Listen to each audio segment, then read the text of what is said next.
Sell more real estate. Selling real estate and jumping frogs.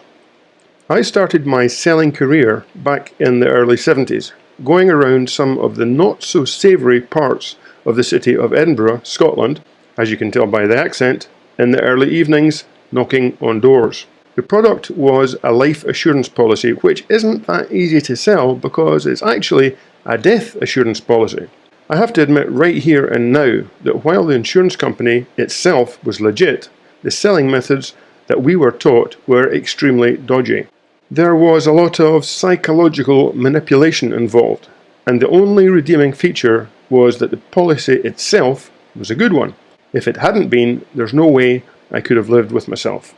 However, the upside to this was that I learned a hell of a lot about sales, to the extent that even now, 40 years later, I still haven't forgotten the basic rules. And a lot of it has now become instinctive behaviour in me. Apart from the dodgy stuff, of course. Without getting any further into that for now, one of the things that I did learn that really stuck with me was the importance of decent sales training and encouragement. Whenever the district manager held a sales training, I would go out that night and sell 4 policies. The following nights, the same would happen, and then the training and encouragement would start to wear off, and I would go back to 1 sale a night or maybe none. The same used to apply when we had our big real estate office and a whole load of salespeople. I would do weekly trainings and both listings and sales would increase by at least 50%. Yet this is nothing new. It's effectively wisdom of the ancients. The following story has been attributed to Confucius, the Chinese philosopher from 2000 years ago. A group of frogs was travelling through the woods, and 2 of them fell into a deep pit. All the other frogs gathered around the pit. When they saw how deep the pit was, they told the unfortunate frogs they would never get out.